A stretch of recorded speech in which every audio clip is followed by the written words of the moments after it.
Nous sommes des êtres ici-bas, d'espace et de temps. Mais nous avons un esprit qui vient de l'éternité. Donc nous sommes dans les deux dimensions, bien nous sommes de la 4e ou 5e dimension, en étant aussi dans la 3e dimension. Ça veut dire que nous recevons des instructions de l'éternité pour précisément dans les temps dans lesquels nous sommes. Et il y a des fenêtres de temps d'action. Les gens qui sont lents à obéir, souvent ils sont mis de côté. Ils sont mis de côté. Lorsque tu commences à te plaindre de ce que Dieu t'a demandé de faire, il va te mettre de côté, il va trouver quelqu'un d'autre qui va te remplacer. Et c'est comme ça que, et d'ailleurs, des fois, ça devient même très grave. Ça devient même très grave. Moïse, l'homme le plus humble, l'homme qui reconnaissait Dieu, lui aussi, à cause des difficultés dans lesquelles il était, il a perdu patience. Et il a désobéi à Dieu. Et ça fait qu'il n'a pas pu aller jusqu'au bout de sa destinée. C'est-à-dire à rentrer dans Canaan, la terre promise. Il l'a vu de loin, mais il n'est pas rentré dedans. Josué est rentré dedans, la nouvelle génération. La véritable transformation, la véritable métamorphose qui doit avoir lieu dans la vie de tout humain, c'est de sortir des ténèbres, sortir de l'ignorance, sortir des choses qui nous rendent esclaves au péché, de nous repentir, donc de changer de voie et d'aller vers le royaume de lumière, celui qui nous amène la vie et la vie en abondance. Et ça passe par Jésus-Christ.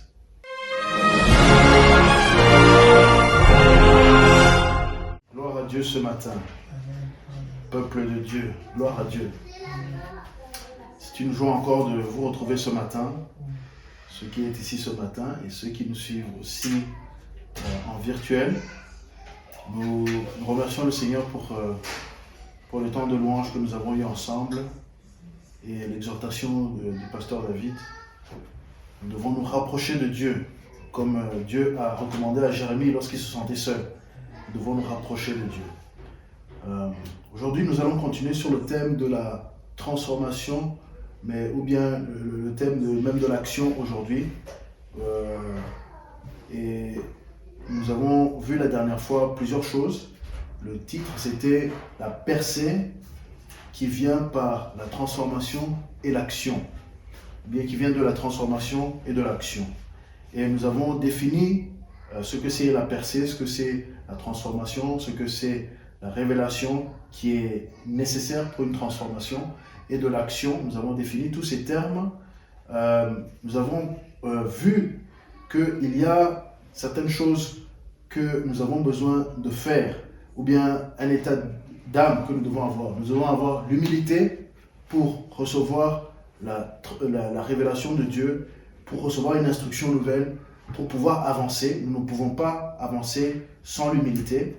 Nous avons vu aussi que Dieu, il donne la sagesse, il donne l'intelligence, et c'est Dieu qui initie toutes choses. Même le salut de l'homme, ce n'est pas l'homme qui cherche Dieu, c'est Dieu qui cherche l'homme. Et il a accompli cela. Mais on a aussi vu que Dieu a mis la pensée de l'éternité en nous. Et donc c'est pour cela que les hommes cherchent Dieu quelque part. On dit qu'ils cherchent Dieu. Et ils forment des religions. C'est parce qu'ils sont conscients qu'il y a, en tout cas surtout dans les temps passés, qu'il y a une dimension supérieure. Mais ils y accédaient mal.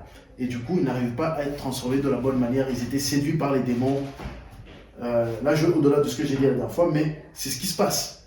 Mais Dieu a cherché l'homme afin de le transformer, de le faire sortir des ténèbres pour le permettre de percer les ténèbres et de rentrer dans la lumière. Les ténèbres, c'est l'ignorance. Les ténèbres, c'est le mal. Les ténèbres, c'est tout ce qui amène la destruction de la vie.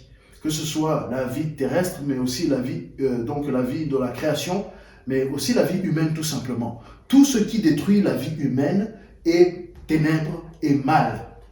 Donc ça résume beaucoup d'activités. Beaucoup d'idées que les hommes pensent qu'elles sont bonnes, en fait, amènent la mort. Aujourd'hui, dans nos sociétés, il y a toutes sortes d'idées qui circulent, qui ont séduit les pensées des hommes, mais ces idées ne sont pas bonnes.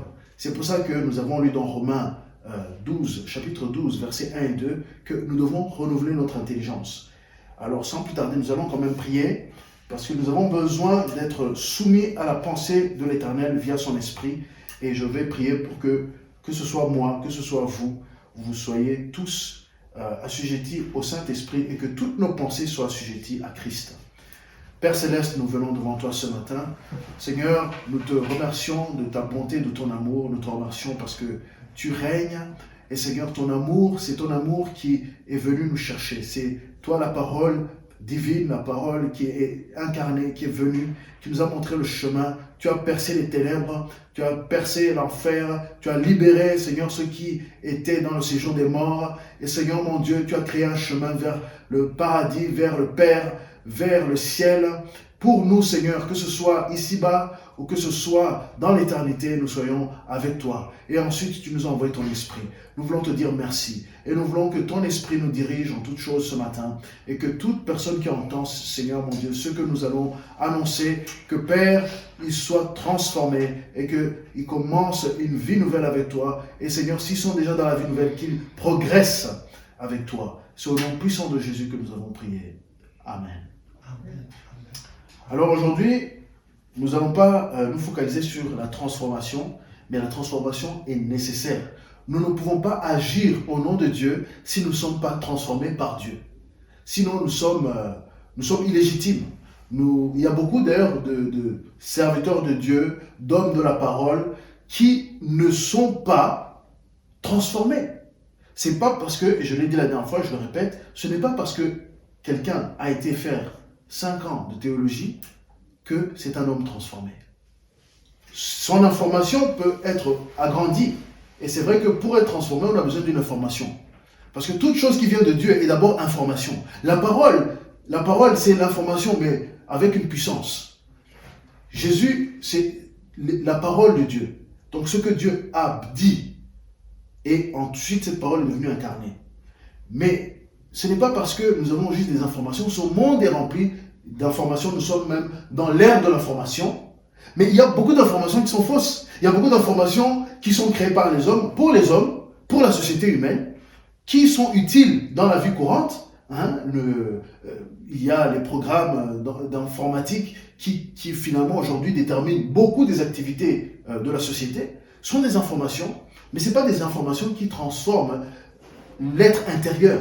Ça peut permettre de véhiculer l'information qui transforme l'être de l'intérieur, mais en soi, l'information, la révélation que Dieu a envoyée pour nous transformer, c'est-à-dire de l'intérieur vers l'extérieur, à être à l'image que lui, il veut, c'est Jésus-Christ, la parole de Dieu incarnée. Donc nous avons besoin d'une révélation, d'une information, une révélation, pas seulement une révélation de tout genre, parce que dans ce monde, les nouvelles, c'est ça. On nous révèle ce qui était caché, ce qui était inconnu. Mais la révélation divine qui vient de Dieu, par son esprit. Jésus, il a dit, je vous enverrai le consolateur, le Saint-Esprit, et il vous enseignera toute vérité. Ça veut dire qu'il vous enseignera les choses que les disciples à l'époque n'avaient pas pu saisir. Il vous enseignera toutes choses. Nous comptons sur le Saint-Esprit. La semaine dernière, on célébrait la Pentecôte. Nous avons célébré la Pentecôte le matin et même le soir. Nous avons été au concert de l'évangéliste John. Et nous célébrons la Pentecôte, mais la Pentecôte, ça doit être tous les jours. La Pentecôte, c'était un début. C'était un signal, comme je l'ai dit la dernière fois, c'était Dieu qui transformait l'humanité. C'est-à-dire qu'avant, l'Esprit de Dieu allait sur un homme ou quelques hommes de temps en temps. Mais maintenant, l'Esprit de Dieu est accessible à tout homme qui fait appel à Jésus. La Bible dit que celui qui a fait appel à Jésus sera sauvé. Et le Saint-Esprit viendra sur lui. Alors, si le Saint-Esprit vient sur toi, sur vous, il vient et il fait quelque chose en toi. Il fait que tu reçois la parole de Dieu. Il fait que tu remarques ce qui est mauvais en toi, ce qui est péché. Et il fait que tu remarques ton état. Il te fait remarquer qui tu es face à la sainteté de Dieu. Et en voyant cela, tu peux faire le choix de changer. Et c'est ça la nouvelle naissance. C'est-à-dire que tu fais un acte qui est personnel, individuel, chacun pour soi. Mais c'est pour que tu rentres dans une famille. Tu es adopté. Et ça, c'est le début de la transformation. La véritable transformation, la véritable métamorphose qui doit avoir lieu dans la vie de tout humain, c'est de sortir des ténèbres, sortir de l'ignorance, sortir des choses qui nous rendent esclaves au péché, de nous repentir, donc de changer de voie et d'aller vers le royaume de lumière, celui qui nous amène la vie et la vie en abondance. Et ça passe par Jésus-Christ. Ça, c'est très très clair. Le début de la transformation est là, par le salut. Et si vous n'êtes pas sauvé, à chaque fois que nous amenons la parole, nous vous donnons l'occasion de rentrer dans la famille céleste, de devenir enfant de Dieu. Mais c'est qu'un début, c'est qu'un début. Parce que vous allez voir que la foi, qui est finalement l'exercice de ce que tu crois, et l'action, donc parce que la foi sans les œuvres est nulle. C'est ce que nous allons voir aujourd'hui. Nous allons carrément, allons-y directement dans Jacques, au chapitre 1er, versets 22 à 25, mais je vais lire le 22 surtout. Mettez en pratique la parole et ne vous bornez pas à l'écouter en vous trompant vous-même par de faux raisonnements. Donc, il faut être sensible vraiment à la parole de Dieu. Il faut l'écouter et la laisser rentrer en nous afin que nous puissions la mettre en pratique. Aujourd'hui, nous allons parler de l'action. L'action, ce que nous faisons au nom de l'Éternel, ou bien ce que nous faisons dans le royaume de Dieu. Parce que finalement, dans le royaume de Dieu, tout est au nom de l'Éternel. Ce que nous faisons est très, très important. C'est ce qui, finalement, détermine ce que nous sommes de l'intérieur. Bien sûr, il y en a qui peuvent faire semblant. Mais on ne parle pas de ça. Parce que si vous faites semblant, comme on l'a dit vers la fin la dernière fois, faire semblant ou bien faire les choses or que tu n'es pas transformé de l'intérieur, tôt ou tard, ça va être visible. Tôt ou tard, ça va être visible. Si tu joues avec le feu, tu te brûles. Il y a beaucoup de personnes qui ont bien commencé et qui terminent mal. Pourquoi? Parce qu'ils ont arrêté de faire le bien. Parce qu'ils ont arrêté de se soumettre à la parole de Dieu. Parce qu'ils ont permis que la crainte de l'Éternel les échappe. Or que c'est le début. Nous avons besoin d'être sensibles à la parole de Dieu et de l'écouter, de l'obéir. Pierre, il dit ceci dans la deuxième épître de Pierre, au chapitre 1er, verset 10, il dit « C'est pourquoi, frères, appliquez-vous d'autant plus à affermir votre vocation et votre élection, car en faisant cela, vous ne broncherez jamais. Vous ne broncherez jamais. » Comment avoir une vie transformée et la maintenir? C'est ce que Pierre vient de dire. Il faut appliquer d'autant plus à affermir, donc consolider, faire que ça ne puisse plus être brisé. Il faut avancer, il faut tenir, il faut rester, je dirais, dans le chemin que Dieu a créé pour toi. C'est-à-dire qu'à chacun, et c'est ce que nous allons maintenant lire dans Romains 12, parce que nous utilisons le même texte que la dernière fois, Romains 12, nous allons commencer par le verset 3, et nous allons aller jusqu'au verset 12. On pourrait tout lire, mais il y a beaucoup de choses à dire déjà sur ces quelques versets. Nous devons vraiment avoir une vie qui continue à grandir, à grandir pour que nous soyons fermes, pour que nous soyons inébranlables, pour que nous ne bronchions jamais, pour que nous sortions de tout ce qui pourrait nous rendre incapables d'être enfants de Dieu. C'est un chemin de sanctification. La transformation, c'est un cycle. C'est un cycle où tu avances dans le Seigneur, il te donne des instructions, tu les fais, et il crée en toi aussi des appétits. La Bible dit que c'est Dieu qui nous donne le vouloir et le faire. Parfois, tu te retrouves avec l'envie de prier. Parfois, tu te trouves avec l'envie d'aller prêcher l'évangile. Parfois, tu peux te retrouver avec l'envie de passer le temps juste à lire la parole de Dieu. Parfois, tu peux te retrouver avec l'envie de discuter avec des gens sur le royaume de Dieu. Et tu sens que ton âme est en train de manger ou bien en train d'être satisfait. Alors, il y a des gens, parfois, ils ont des sentiments dans le monde, dans ceux qui ne connaissent pas le Seigneur, ils sentent des manques. Alors, ils vont essayer de manger pour combler ce manque. Ils vont essayer de chercher le plaisir pour combler ce manque, en cherchant la joie. Ils vont essayer donc ils vont aller chez les filles de joie, comme on les appelle, les prostituées, pour essayer de trouver une espèce de joie, l'extase. Mais l'extase réelle, ce qui est bien avec l'Esprit de Dieu, c'est que tous les besoins humains sont répondus par l'Esprit de Dieu. Il nous donne tout ce dont nous avons besoin. Et aussi, nous pouvons agir envers les autres, aimer les uns les autres.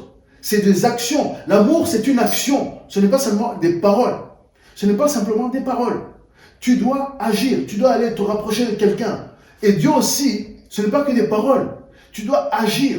Lorsqu'il te dit de faire quelque chose, il faut le faire. Sinon, tu vas commencer à brancher. Sinon, tu ne peux pas affermir ta vocation. C'est qui t'a donné la vocation? C'est Dieu lui-même. C'est comment tu as été élu? C'est Dieu. Il t'a connu d'avance. Mais oui, tu as reçu Jésus-Christ. Tu es né de nouveau. Mais peut-être tu stagnes. Tu as besoin de percer. Il faut aller plus loin. Beaucoup de gens, et c'est malheureux, on avait même une amie qui nous a visité récemment et qui nous donnait des nouvelles un peu des différentes communautés que nous connaissons. Et nous entendons beaucoup de mauvaises nouvelles. Des personnes qui ont bien commencé, ou bien qu'on pensait qui ont bien commencé. Mais les années passent et on voit que ça ne va pas du tout. Les mariages sont brisés, les choses ne vont pas bien. Pourquoi? Parce que les gens ne sont pas soumis à l'Éternel. Parce que les gens se laissent séduire par les choses d'ici-bas. Et les gens ne découvrent pas la liberté qui est en Christ. La liberté qui est en Christ, les actions que nous faisons, c'est des actions que Dieu nous donne de faire. Mais il nous dit exactement ce que nous pouvons faire. Et plus nous le faisons, plus ça nous affermit. C'est comme la musculation. Plus nous apprenons à aimer, plus nous pouvons aimer. Et plus nous aimons, plus nous avons compassion. Et plus la puissance de Dieu peut se manifester en nous, à travers nous. Parce qu'il nous donne confiance. Il nous permet d'être de plus en plus utile à son œuvre. Lisons Romains 12, à partir du verset 3. Par la grâce qui m'a été donnée, je dis à chacun de vous de n'avoir pas de lui-même une trop haute opinion, mais de revêtir des sentiments modestes, selon la mesure de foi que Dieu a départie à chacun. Car comme nous avons plusieurs membres dans un seul corps, et que tous les membres n'ont pas la même fonction, ainsi, nous qui sommes plusieurs, nous formons un seul corps, et nous sommes tous membres les uns des autres. Puisque nous avons des dons différents, selon la grâce qui nous a été accordée, que celui qui a le don de prophétie l'exerce selon l'analogie de la foi. Que celui qui est appelé au ministère s'attache à son ministère. Que celui qui enseigne s'attache à son enseignement. Et celui qui exhorte à l'exhortation. Que celui qui donne le fasse avec libéralité. Que celui qui préside le fasse avec zèle. Que celui qui pratique la miséricorde le fasse avec joie. Que la charité soit sans hypocrisie. Ayez le mal en horreur. Attachez-vous fortement au bien, par amour fraternel. Soyez pleins d'affection les uns pour les autres. Par honneur, usez de prévenance réciproque. Ayez du zèle et non de la paresse. Soyez fervents d'esprit. Servez le Seigneur. Réjouissez-vous en espérance. Soyez patients dans l'affliction. Persévérez dans la prière. Pourvoyez aux besoins des saints. Exercez l'hospitalité. Amen. Amen. Comme j'ai dit la dernière fois, il y a beaucoup de verbes ici. Il y a beaucoup d'actions. Ce n'est que action. La vie spirituelle, ce n'est pas une vie monotone. Ce n'est pas être dans un temple à méditer jour et nuit. Non. Même si ça aussi c'est un exercice. Mais le Seigneur ne nous a pas séparés du monde. Il nous a transformés de l'intérieur et nous a laissés dans le monde. Dans Jean 17, il a dit, il veut que nous soyons un. Et ici, nous voyons que nous sommes appelés à être un, unis, un seul corps. Nous formons un seul corps. Verset 4. Mais nous avons tous une fonction particulière. Nous avons des actions. Et c'est pour ça qu'au verset 3, il dit, soyons humbles. N'ayons pas une trop haute estime de nous-mêmes. Ça veut dire, l'humilité, d'ailleurs, ce n'est pas la timidité. Il faut dire les choses, il faut agir. Il ne faut pas être là à ne rien faire. La vie spirituelle, la vie dans le royaume de Dieu, c'est une vie d'action. Il y a un temps pour être calme, il y a un temps pour être dans la prière, c'est-à-dire la prière contemplative, la prière où tu es dans la présence de Dieu, où tu n'es pas dérangé, où tu reçois les informations nouvelles, mais ça, ou bien ce qu'on appelle en anglais the closet, dans la chambre secrète, dans le lieu secret. Mais lorsque tu sors du lieu secret, il faut faire quelque chose. Tu ne vas pas vers le Seigneur seulement pour toi-même. C'est vrai que d'abord, toi-même, tu dois être restauré, toi-même, tu dois être renforcé, et l'Esprit de Dieu fait cela, Dieu fait cela, mais ensuite, tu dois amener ce que tu as reçu et le partager aux autres. C'est comme ça que nous formons un seul corps, mais chacun a des fonctions différentes, et nous devons apprécier ce que les uns et les autres nous avons. Dans la vie qu'on peut appeler chrétienne, dans le monde qu'on peut appeler chrétien, il y a certains qu'on élève plus que d'autres. Mais je veux vous dire, Dieu ne voit pas comme on voit. Vous vous rappelez quand il y avait des personnes qui faisaient l'offrande au temple, et Jésus, il a dit, la femme qui a donné 2 sous, elle a donné plus que tous les autres. Parce qu'elle a donné de son nécessaire. Mais qui était conscient de ce que c'était son nécessaire? Quelqu'un aurait pu mépriser cette femme et dire, mais tu donnes que des petits centimes là, c'est quoi? Tu donnes que des petits sous, c'est quoi ça? Et mépriser. Et puis on va aller aduler celui qui a donné peut-être 10 000 pièces, plutôt que 2 petites pièces. Mais non, si tu as 100 000 et que tu donnes 10 000, l'autre qui a que 2 pièces qui donne une seule pièce, et que c'est toute sa fortune, qui a donné plus, proportionnellement. Dieu regarde en proportionnalité. C'est-à-dire, il regarde face à ce que tu as reçu, face à ce que tu as, qu'est-ce que tu es prêt à donner. De la même manière, face à ce que tu as reçu spirituellement, qu'est-ce que tu donnes. Face aux choses que tu reçois de l'esprit, qu'est-ce que tu donnes. Est-ce que tu es là à t'en servir juste pour gagner toi-même, pour avoir les honneurs? Ça veut dire que tu as déjà reçu ta récompense. Ou est-ce que tu donnes pour glorifier Dieu, afin que tous soient édifiés et que tous cherchent à glorifier Dieu, à l'élever, à l'aimer? Nous devons faire très attention. Nous avons des dons différents. Selon la grâce qui nous a été accordée, nous avons des dons différents. Et ça dépend aussi de la foi que Dieu a départie en chacun d'entre nous. Alors quelqu'un pourrait lire ça et dire, mais oui, chacun a reçu une mesure de foi, et certains ont reçu vraiment beaucoup de foi, et moi j'ai une petite foi. Il y a des gens qui aiment se cacher là. Non. Dieu, il continue à donner en abondance. Et si tu as reçu peu, mais que tu es patient, et que tu t'en sers correctement, sache que Dieu va augmenter. Parce que c'est un Dieu de croissance. Si tu as reçu peu, la Bible dit, et que tu as bien géré ça, ou bien ce que tu as reçu, que tu as bien géré ça, il te donnera plus. Mais si tu agis par peur, toute personne qui agit par la peur, je vous dis, il y a des églises qui agissent par la peur. Au lieu de permettre aux gens d'avancer et même de multiplier les ministères, ils sentent que c'est la concurrence. Et du coup, ils freinent les gens, au lieu de les encourager. Mais il y en a d'autres qui ont compris les principes du royaume. Le royaume, c'est un royaume de croissance et d'abondance. Ça veut dire que si tu vois autour de toi des personnes que Dieu a donné des dons, il faut les affermir, il faut les encourager, il faut même peut-être même les financer, ou bien les encourager au moins par des bonnes paroles, par la prière. Il ne faut pas être là à dire, oh non, il va prendre ma place. Mais vous savez, nous sommes presque 8 milliards, parce que tout le monde n'est pas documenté. En Chine, il y a des gens qui ne sont pas documentés, des millions. Et dans d'autres pays aussi, il y en a qui ne sont pas documentés. Nous sommes peut-être 8 milliards sur la terre. Je vous dis, l'église de Dieu, dans le royaume de Dieu, il y a la place.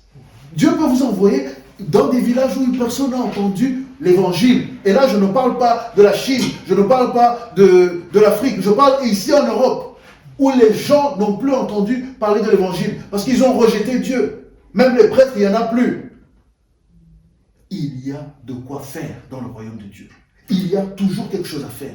Et Pierre, il me dit, affermis ta vocation, affermis ton élection. Comme ça, en faisant cela, tu ne broncheras pas. Je vous le rappelle, c'est dans 2 Pierre, chapitre 1, verset 10. Il y a des gens, ils bronchent parce qu'ils ne servent pas Dieu. Et servir Dieu, ça ne veut pas dire venir devant vous et parler. Il faut servir Dieu et il faut s'attacher à la chose que tu as reçue. La première action, c'est de valoriser ce que Dieu t'a donné. La première action, c'est de reconnaître que Dieu te donne quelque chose. Déjà, si tu respires et que tu sais parler, tu as plus que certains qui sont muets. Mais il y en a, ils vont même faire l'évangile. Tant qu'ils n'ont pas le don de parler, ils peuvent, même avec le langage de signes. Oui. Il y en a qui sont aveugles, toi tu vois. Il y en a qui sont handicapés, ils servent le Seigneur. Toi, tu as tes 5 mains, tes 5 doigts, tes 2 mains, tes pieds, tu sais marcher, tu arrives à aller partout, mais tu ne fais rien. Et c'est pour ça que tu es attaqué de l'ennemi. C'est pour ça que, en plus, tu professes que tu es de Jésus-Christ. Mais tu ne fais rien. Tu ne glorifies jamais Jésus. Tu n'encourages jamais quelqu'un à connaître Jésus. Comment veux-tu que l'ennemi ne vienne pas te saisir? Non. Ta foi, c'est un bouclier. Donc, ça veut dire que la foi qui est notre bouclier, elle fonctionne comment? Par nos actions aussi. Ce n'est pas simplement parce que nous avons reçu, mais par nos actions. Ça renforce le bouclier. Parce que quand tu as affermi, il y a des flèches qui viennent et ne te touchent plus. Tu t'y attends. Tu sais, quand tu es dans l'œuvre de Dieu, que ce soit public ou privé, auprès des gens, tu es affermi. Ça veut dire que tu deviens solide. Ce n'est pas tous les vents qui vont venir qui vont te rendre affaibli ou bien te mettre à terre. Non. Ce n'est pas les paroles des gens qui vont te diminuer, parce que tu as un secret avec Dieu, parce que Dieu t'a donné des instructions, tu les as accomplies, il t'a récompensé avec plus de son esprit, avec plus de sa compréhension. Dieu a vu que tu le cherchais, et tu as pris ce temps de le chercher, et il t'a donné, et avec ce qu'il t'a donné, tu as fait, tu as tenté, et tu sais, il faut faire le premier pas. Il faut faire le premier pas. Les enfants d'Israël, lorsqu'ils étaient devant la mer Rouge, ils ont dû faire le premier pas. Dieu a donné une instruction, mais ils ont dû faire le premier pas. Ils auraient pu rester là dans la peur. Oh, comment on va traverser? Non, Dieu il a dit, les Lévites qui portent l'arche, il faut qu'ils rentrent dans l'eau. Et c'est bon. Il a dit à Moïse, tu frappes l'eau. Il a dit à Moïse, élève les mains. Donc il y a une action toujours. Pourquoi? C'est la loi de Dieu. C'est le gouvernement céleste qui fonctionne comme ça avec la terre. Nous vivons dans un monde en 3 dimensions ou en 4 dimensions, donc dans l'espace et le temps. Nous avons besoin, nous sommes des êtres ici-bas, d'espace et de temps, mais nous avons un esprit qui vient de l'éternité. Donc nous sommes dans les 2 dimensions, bien nous sommes de la 4e ou 5e dimension, en étant aussi dans la 3e dimension. Ça veut dire que nous recevons des instructions de l'éternité pour précisément dans les temps dans lesquels nous sommes. Et il y a des fenêtres de temps d'action. Les gens qui sont lents à obéir, souvent ils sont mis de côté. Ils sont mis de côté. Lorsque tu commences à te plaindre de ce que Dieu t'a demandé de faire, il va te mettre de côté, il va trouver quelqu'un d'autre qui va te remplacer.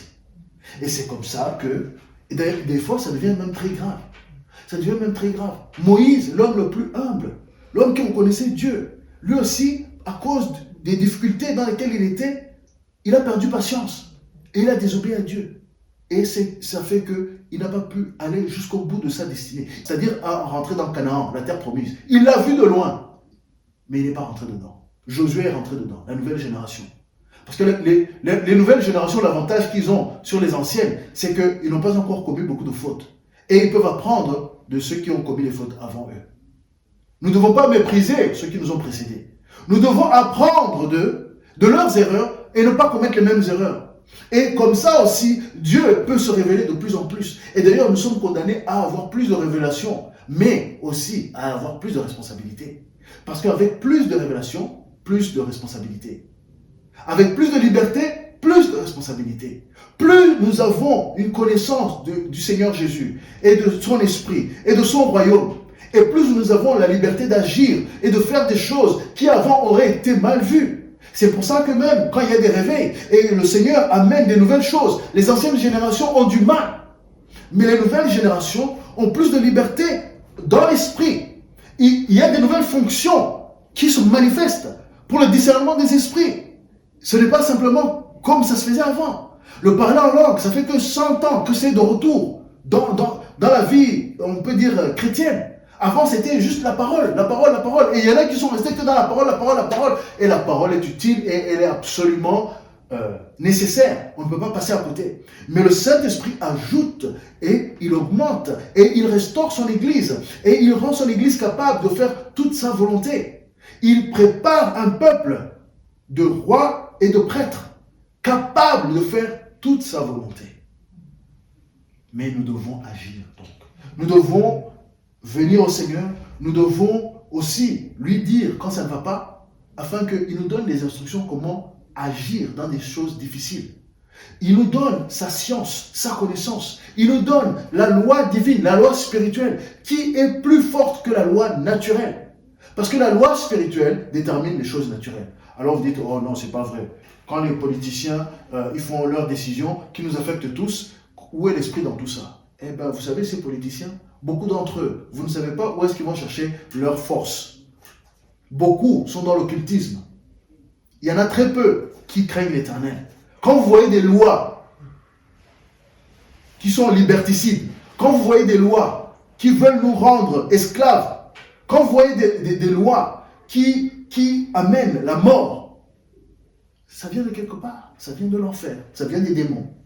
Et les démons ont bien structuré leur affaire. Et ils ont séduit les hommes depuis le temps babylonien, depuis la chute. Depuis que les hommes, depuis Nimrod, la Bible parle de Nimrod, le premier qui a voulu se glorifier. Et il y a eu Babel et ainsi de suite. On en a déjà beaucoup parlé, je ne vais pas parler de ça aujourd'hui. Mais ici, dans l'Église, nous sommes appelés à avoir une certaine attitude dans nos actions. Nous sommes appelés à agir de l'intérieur vers l'extérieur. Parce que, regardez, au verset 6, nous avons des dons différents selon la grâce qui nous a été accordée. Donc la grâce qui nous a été accordée. Chacun a reçu une grâce qui lui est accordée. Et donc cette grâce a des dons.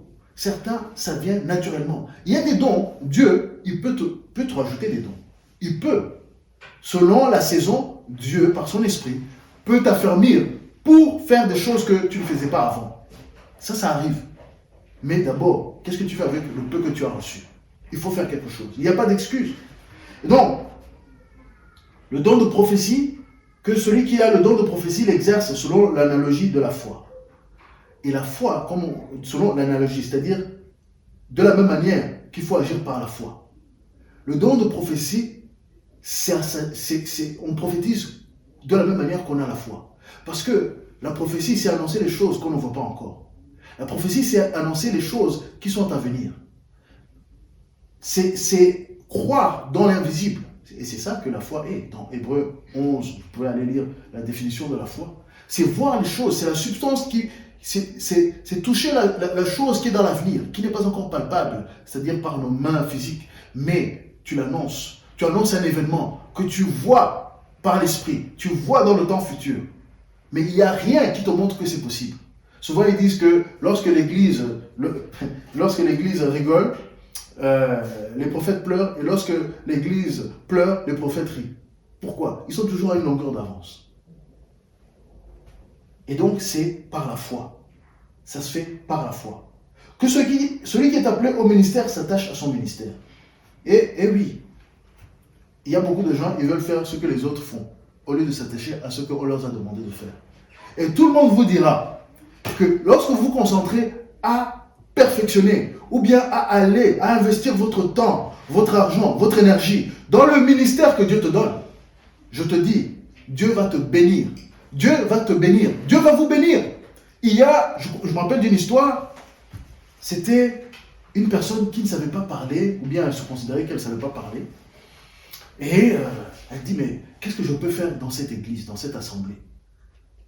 Je vois que les toilettes ne sont pas toujours bien propres comme vous voudrez. Et alors la personne a dit, non, voilà ce que je vais faire. Je vais aller acheter le détergent, je vais aller acheter les seaux, les gants. Je vais faire que ces toilettes soient toujours nickel. Chaque fois que quelqu'un vient à l'église, les toilettes, ce sera plus jamais un problème. La personne a commencé à nettoyer. Et tous les gens ont commencé à remarquer que les toilettes sont propres. Ça fait plaisir.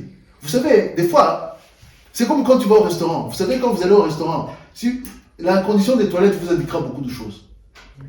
Vous allez au restaurant, si les toilettes sont sales, vous savez que c'est risqué. Mais quand c'est propre, ça donne confiance pour le reste. Mais, alors il y a des gens aussi, ils ne veulent pas aller dans certaines assemblées parce que les toilettes, ça ne va pas. Les choses intimes. Alors cette personne, elle a commencé à nettoyer. Ça commençait à être propre, à briller, à briller, à briller. Jusqu'à que même, les pasteurs, ils ont commencé à dire, mais c'est vraiment propre. Et les gens ont commencé à apprécier. Qu'est-ce qui s'est passé? La personne est devenue un homme d'affaires. Le nettoyage, c'est devenu son entreprise. La personne est devenue très riche grâce à ce petit commencement. Il ne faut rien mépriser. La Bible dit, ne méprise pas les petits commencements. Et comment, ici, nous allons voir dans Timothée 4. Ne néglige pas le don qui est en toi.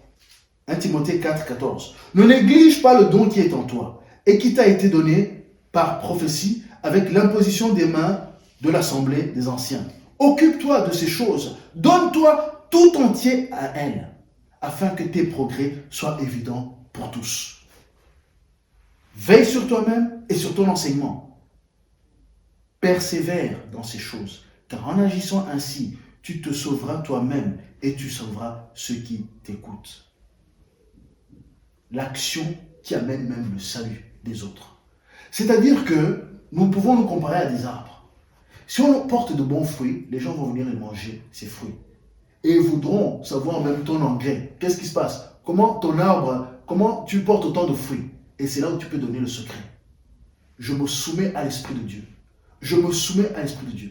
Comment on a une amie qui travaille dans le milieu bancaire et dans tout ce qui est milieu bancaire et les gens disent mais comment ça se fait tout ce qui est fraude là, les gens qui essaient de frauder, tu arrives à les détecter si facilement. Elle a un pressentiment. Elle a un pressentiment. Moi je dis c'est l'Esprit de Dieu qui la parle parce qu'elle connaît le Seigneur. Et elle arrive à détecter ce que les autres ne détectent pas. Pourquoi? L'Esprit de Dieu agit en nous. Lorsqu'on laisse l'Esprit de Dieu agir en nous, nous allons faire des choses qui seront évidentes pour tous. Là, Timothée, c'est par rapport à la parole et l'enseignement et la fonction pastorale, mais c'est le cas dans tous les domaines de nos vies. Nous pouvons louer le Seigneur dans tous les domaines de nos vies, tant que nous continuons à agir selon l'Esprit de Dieu. Et l'Esprit de Dieu est un bon conseiller. Mais il ne peut pas conseiller le paresseux.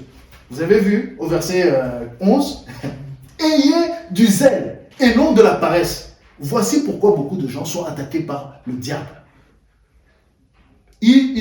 La paresse ouvre la porte au diable. Et c'est qui l'a appris à ses dépens? Le roi David. Le roi David n'a pas voulu aller à la guerre. C'était un guerrier, c'était sa fonction. Il était soldat. Et il était chef des armées. Mais il n'a pas voulu aller à la guerre. Je dirais qu'il a été peut-être trop satisfait, il est devenu paresseux. Et parfois, on peut avoir gagné beaucoup, on peut avoir même spirituellement eu beaucoup, et on se dit, oh, on s'arrête là.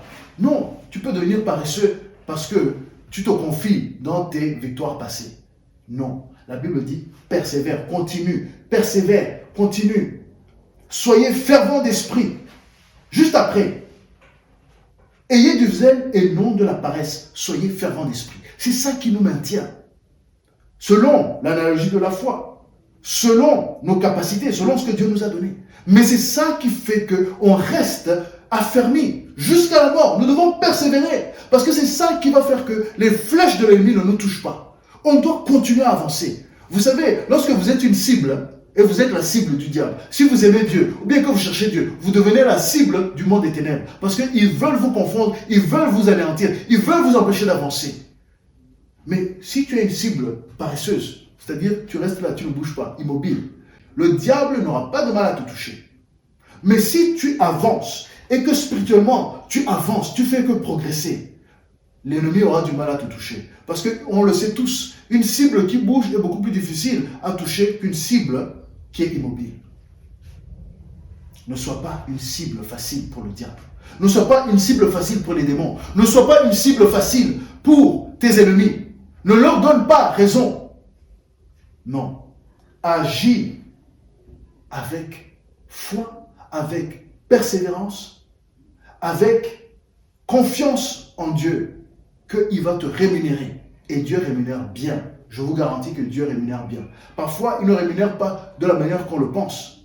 Mais s'il te donne la santé, s'il te donne un lieu pour vivre correctement, s'il te donne la joie dans le cœur, s'il te donne la paix du cœur, déjà là, tu es mieux que même certains qui sont dans ce qu'on appelle les 1% du monde. Les 1% du monde, c'est les gens les plus riches, qui ont tous les moyens du monde, mais ils n'ont pas la paix, ils n'ont pas la joie. Ils ont beaucoup de stress. Mais quand tu as le Saint-Esprit qui agit en toi, quand tu as été transformé, quand tu as reçu les révélations de Dieu et que tu les mets en pratique, quand tu ne te séduis pas toi-même, comme dit Jacques, il nous prévient, il ne faut pas se séduire soi-même.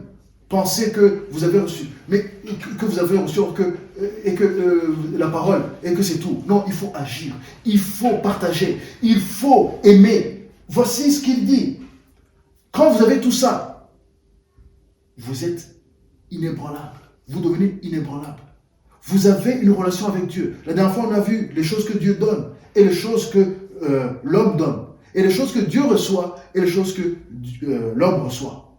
Il y a un échange dans les choses du Seigneur. Il y a ceux qui l'envoient en bas et il y a ceux qui remontent. Il y a un échange. Jésus, il a dit comme ça à Nathanaël, tu verras les anges monter et descendre sur le Fils de l'homme. Ça, c'était Jésus-Christ. Mais nous sommes aujourd'hui semblables à lui. Beaucoup de gens ne savent pas, beaucoup de chrétiens ne savent pas. Des fois, ils ont des pensées qui viennent. Ils pensent que ces pensées viennent de nous. Oui, c'est le Saint-Esprit. Mais il y a des anges qui viennent avec des messages. Parfois, on empêche les anges d'agir parce que nous aussi, on est immobile, on est paresseux. On empêche Dieu de nous bénir parce qu'on est immobile, on est paresseux ou on est désobéissant. La Bible dit que nous devons avoir l'obéissance. L'obéissance. Nous devons avoir l'obéissance. L'obéissance, ça veut dire l'action. Parce que tu obéis à une instruction. Donc tu as quelque chose à faire. Il faut rester à un endroit. Ou bien il faut quitter un endroit. Ou bien il faut dire une chose. Ou bien il faut se taire. Ou bien il faut étudier. Ou bien il faut passer du temps avec ta femme ou tes enfants. Avec ton mari. Il faut passer du temps avec un tel ou un tel. Il faut te rapprocher de telle personne. Il faut aller dans telle entreprise. Tout ça sont des instructions que le Saint-Esprit peut te donner. Mais beaucoup de gens ignorent ces choses. Beaucoup de gens tombent dans l'inquiétude. Beaucoup de gens tombent dans des difficultés. Et ils commencent à dire, oh, l'ennemi, l'ennemi. Oui, mais souvent, ça vient de quelque part où il y a eu de la désobéissance. Et quand Dieu ne donne pas d'instruction, ça veut dire maintiens ce que tu as reçu. Maintiens ce que tu as reçu. Continue à agir jusqu'à ce que tu reçois une nouvelle instruction. Mais le Seigneur, il donne. Le Seigneur, il donne. Je vous dis, si vous savez valoriser ce que Dieu vous a donné et que vous le valorisez en agissant selon votre appel, selon votre vocation, selon votre élection, vous allez avoir des récompenses dans cette vie. Et si ce n'est pas dans cette vie, c'est sûr que vous allez avoir vos récompenses au ciel. Parce que c'est vrai, il y a des choses qu'on ne peut pas recevoir ici-bas. Il y a des niveaux que l'on ne peut pas atteindre ici-bas à cause de la situation dans laquelle nous sommes, à cause des pays dans lesquels nous sommes. Il y a encore trop de problèmes à résoudre. Et Dieu s'occupe d'abord des cœurs. Dieu veut que les hommes et les femmes viennent à lui. Il veut que les nations entières viennent à lui. Nous ne pouvons pas espérer recevoir tous les bénéfices qui viennent d'en haut si nous n'allons pas vers nos voisins, si nous n'allons pas vers nos semblables, ceux qui viennent qui parlent la même langue que nous, ceux qui nous ressemblent, nos frères et nos sœurs, nos parents, nos enfants. Nous devons aller d'abord vers eux, les changer. On a dit que c'est transformer pour être transformé, afin que nous puissions tous ensemble percer, suivre le chemin de notre roi Jésus-Christ. Lui, il a créé le chemin, il est le chemin. Il a traversé les ténèbres et il a montré un chemin vers la lumière. Il te permet de prendre ce chemin et d'amener d'autres avec toi. Les encourager lorsqu'ils commencent le chemin, pour qu'ils ne tombent pas à gauche ou à droite, qu'ils continuent tout droit, qu'ils puissent suivre tous les recoins de ce chemin jusqu'à arriver dans le lieu où il n'y a plus de contraintes, où il n'y a plus d'obstacles dans le royaume de Dieu, c'est-à-dire visible. Et ça, ce royaume, c'est soit par la mort, soit lorsque Jésus reviendra. Mais ça commence par l'obéissance. L'obéissance et la mise en pratique de l'instruction divine. La mise en pratique de la parole, la mise en pratique de ce que l'Esprit de Dieu te dit. Et parfois, beaucoup de gens d'ailleurs, ils agissent selon la parole, mais pas selon l'Esprit. Beaucoup de gens, parce que la Bible dit, nous allons lire rapidement, Apollo, dans Acte 18, un homme qui s'appelait Apollos. Et je vais faire juste une petite parenthèse sur cela, parce que c'est quelque chose que le Seigneur m'a montré récemment, lorsqu'on priait pour l'Europe, pour la Belgique, qu'il y a beaucoup d'hommes, et même des gens qui servent le Seigneur, mais qui n'ont pas le Saint-Esprit, on va dire qui n'ont pas la puissance du Saint-Esprit. Acte 18, rapidement, et puis je m'arrête là, c'est pour encourager certains. Voilà, Acte 18, verset 23.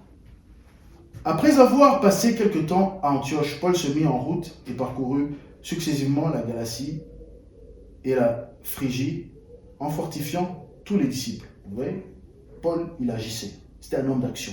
S'il y en a un à suivre au niveau de l'action, après Jésus, c'est Paul, au niveau des actions. Un juif originaire d'Alexandrie du nom d'Apollos était arrivé à Éphèse. C'était un homme éloquent et versé dans les Écritures. Je connais beaucoup d'hommes qui sont éloquents et versés dans les Écritures. Il était instruit quant à la voie du Seigneur et plein de ferveur. Vous voyez ces caractéristiques? Il y a beaucoup de serviteurs de Dieu ici en Europe. Tout cela est valide. Il annonçait et enseignait avec exactitude ce qui concerne Jésus, bien que nous ne connaissons que le baptême de Jean, c'est-à-dire le baptême de la repentance. Et bien sûr, il faut passer par la repentance. Pour arriver au salut, il faut qu'il y ait eu la repentance. C'est pour ça que Jean a précédé Jésus-Christ. Mais beaucoup sont restés des baptistes. Je ne parle pas de l'église baptiste. Je parle de tous les serviteurs que chacun prenne pour lui. Mais on l'appelle Jean-Baptiste. Le baptême de Jean. Beaucoup sont restés à ce niveau-là. Nous allons continuer. Au verset 19, au chapitre 19. Pendant qu'Apollos était à Corinthe, Paul arriva à Éphèse après avoir traversé les hautes provinces de l'Asie. Il rencontra quelques disciples et leur dit: Avez-vous reçu le Saint-Esprit lorsque vous avez cru? Ils lui répondirent: Nous n'avons même pas entendu parler du Saint-Esprit. Il demanda: Quel baptême avez-vous donc reçu? Ils répondirent: Le baptême de Jean, ou le baptême de la repentance. Alors Paul dit: Jean a baptisé du baptême de repentance, en disant au peuple de croire en celui qui venait après lui, c'est-à-dire en Jésus le Messie. Sur ces paroles, ils furent baptisés au nom du Seigneur Jésus.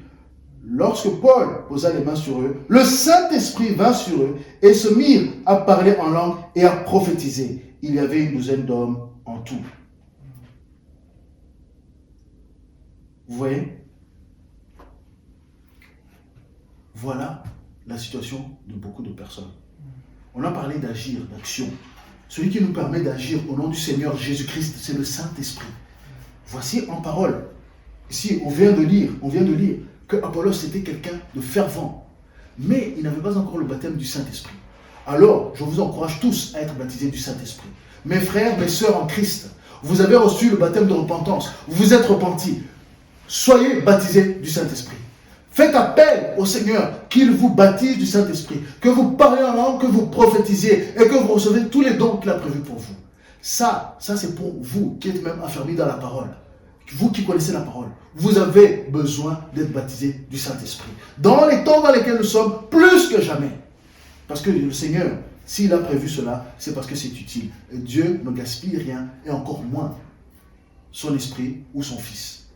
Son Fils est venu afin que nous ayons le Saint-Esprit en nous. Nous allons prier. Nous allons prier. Nous devons persévérer dans la prière. Nous devons aussi pourvoir aux besoins des saints. Nous devons exercer l'hospitalité. Lisez tout le chapitre 12 de Romains. Et d'ailleurs, lisez tout le livre de Romains et nous aurons l'occasion de retourner dedans. Mais nous allons prier pour que vous qui avez déjà reçu le Seigneur, vous soyez actifs. Il ne faut pas être dans la paresse. Et la paresse vient avec des excuses. Et le diable va te donner beaucoup d'excuses. Les démons vont te chuchoter toutes sortes d'excuses qui vont satisfaire ta chair. Et tu te dis non, je ne comprends pas. Je ne comprends pas ce que Dieu m'a dit. Non, ça c'est obéis. Est-ce qu'Abraham il savait où il allait quand Dieu l'a dit va? Non, obéis. Est-ce que Josué savait tout ce qui allait arriver? Non, mais il a obéi. Est-ce que Moïse savait comment ça allait se passer avec Pharaon? Complètement, non, mais il a obéi. Et de révélation en révélation, le Seigneur est fidèle. Prions. Seigneur notre Dieu, nous te remercions pour ce temps que tu nous donnes. Seigneur, ce thème, il est grand parce que tu veux que nous soyons semblables à l'image de Christ, nous soyons à la mesure de Christ, des hommes et des femmes faits à la mesure de Christ, selon la foi que tu nous donnes. Je prie pour toute personne en ce moment qui ne te connaît pas. Seigneur Jésus, je prie que tu les touches. Je prie qu'ils t'appellent, Seigneur mon Dieu, parce que tu es fidèle et tu entends cette prière. Car celui qui appelle le nom du Seigneur Jésus sera sauvé. Seigneur, nous prions pour ceux qui te connaissent déjà, qui ont reçu, Seigneur mon Dieu, le baptême de la repentance, ou bien qui ont été baptisés, qui se sont repentis, mais qui n'ont pas encore le Saint-Esprit agissant en eux de manière tangible, où ils prophétisent, où ils ont, Seigneur, une relation de dons spirituels qui viennent de toi. Je prie qu'eux aussi puissent avancer, afin qu'ils puissent percer. Père, nous prions que tu touches par ton esprit toutes ces personnes, Seigneur. Et parmi nous aussi, nous voulons avancer, progresser. Seigneur, nous ne sommes pas encore arrivés. Seigneur, nous honorons tout ce que tu nous as donné. Nous célébrons ton Esprit Saint. Nous célébrons les dons spirituels qui agissent parmi nous. Mais nous voulons progresser pour que, Seigneur, ta puissance se manifeste et que les âmes soient touchées, que les gens viennent au Seigneur Jésus, qu'ils rentrent dans ton royaume de lumière et qu'ils sortent, Seigneur mon Dieu, des ténèbres de l'ignorance. Nous prions, Seigneur mon Dieu, que ce message touche les âmes qui doivent être touchées, qui soient transformées. Et Seigneur, qu'ils avancent dans cette transformation. Seigneur, nous prions que, oui, parmi nous, et nous tous, nous puissions avancer dans la sanctification pour que nous puissions voir plus de toi. Et que, Seigneur, ta sainteté, Seigneur mon Dieu, ta justice, Seigneur, une plus grande mesure de justice agisse en nous. Et pour que ta puissance aussi se manifeste encore plus en nous, Seigneur. À toi soit la gloire et l'honneur, Seigneur, d'éternité en éternité. Amen.